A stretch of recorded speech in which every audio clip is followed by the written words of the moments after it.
ಈಗ ಮಹಾಮಹಿಮ ಆಗಿರ್ತಕ್ಕಂಥ ಶ್ರೀ ಮಹಾವಿಷ್ಣು ಕೂಡ ಒಂದ್ಸರಿ ಶಾಪ ತಗೋಬಿಟ್ರು ಸ್ತ್ರೀಯಿಂದ. ಅವರ ಭಕ್ತಿಯಿಂದಲೇ ಶಾಪ ತಗೋಬಿಟ್ರು. ಆ ಶಾಪ ತಗೊಂಡಾಗ ನಿರ್ಮೂಲನೆ ಮಾಡೋದಕ್ಕೆ ದೇವತೆಗಳು ಅವರನ್ನು ಕಲ್ಲಿನಾಗಿ ಮಾಡಿ ಕಲ್ಲಿನ ಸೌದು ಸುರಿದು ಬಿಡ್ತಾರೆ ಶಾಪ. ಹಾಗಾಗಿ ಈ ಮೂರು ಶಾಪಗಳು ಕೂಡ ತುಂಬಾ ಬಲಿಷ್ಠವಾಗಿರ್ತಕ್ಕಂಥವು. ಅಂದ್ರೆ ಹೆಣ್ಮಕ್ಳು ಕಣ್ಣೀರು ಹಾಕೊಂಡು ಯಾರು ಶಾಪ ಆಗ್ತೇವೆ ಯಾರು ಕೂಡ ಉದ್ಧಾರ ಆಗುತ್ತೆ. ಎರಡನೇ ಏನ್ ಮಾಡ್ತಾರೆ, ಋಷಿ ಮುನಿಗಳು ಬ್ರಾಹ್ಮಣರಿಗೆ ಹೊಟ್ಟೆ ಉರಿಸ್ಬಿಟ್ಟು ಇದು ಮಾಡ್ತಾರಲ್ವ, ಶಾಪ ತಗೋತಾರೆ, ಅವರು ಉದ್ಧಾರ ಆಗುತ್ತೆ. ಜೊತೆಗೆ ದೈವ ಶಾಪ ಅಂತಕ್ಕಂಥ ತುಂಬಾ ಪ್ರಭಾವ ಆಗಿರ್ತದೆ. ಹಾಗಾಗಿ ಆ ಮೂರು ಶಾಪಗಳನ್ನ ನಾವು ತಗೋಬಾರ್ದು. ಹಾಗಾಗಿ ಆ ಶಾಪಕ್ಕಿರುವ ಮಹತ್ವ ಅಂತಕ್ಕಂಥ ಹೇಳ್ತಾರೆ. ಅದೇ ಸಮಯದಲ್ಲಿ ಕಳ್ಳರು ರಾಜದ್ರವ್ಯವನ್ನಪಹರಿಸಿ ಆ ವರ್ತಕರಿರುವ ಪ್ರದೇಶದ ಕಡೆಗೆ ಬರುತ್ತಿದ್ದರು. ಅಷ್ಟರಲ್ಲಿಯೇ ರಾಜಭಟರು ಕಳ್ಳರನ್ನು ಹುಡುಕುತ್ತಾ ಬರುತ್ತಿರುವುದನ್ನು ಆ ಚೋರರು ಕಂಡು ಅಲ್ಲಿಯೇ ದ್ರವ್ಯವನ್ನು ಬಿಟ್ಟು ಕಣ್ಣಿಗೆ ಕಾಣದ ಕಡೆ ಓಡಿ ಹೋದರು.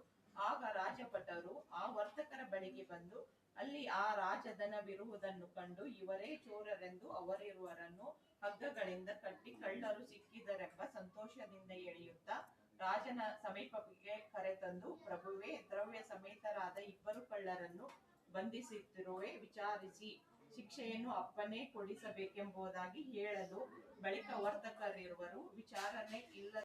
ಸ್ವಾಮಿ ಸರ್ವಶಕ್ತ, ಯಾರನ್ನು ಕೂಡ ಅಂದ್ರೆ ಎಲ್ಲರಿಗಿಂತ ಸರ್ವಶಕ್ತಿ ಯಾರಪ್ಪ ಅಂತಂದ್ರೆ ಸ್ವಾಮಿ ಅಲ್ವಾ.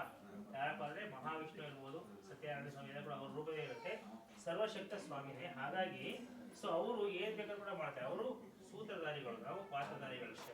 ಅವ್ರು ಮನಸ್ಸು ಮಾಡಿದ್ರೆ ಏನೇ ಮಾಯ ಆಗುತ್ತೆ. ಆಮೇಲೆ ಅಲ್ಲಿ ಬರ್ತಕ್ಕಂಥ ಸೈನಿಕರು ಏನ್ ಮಾಡ್ತಾರೆ,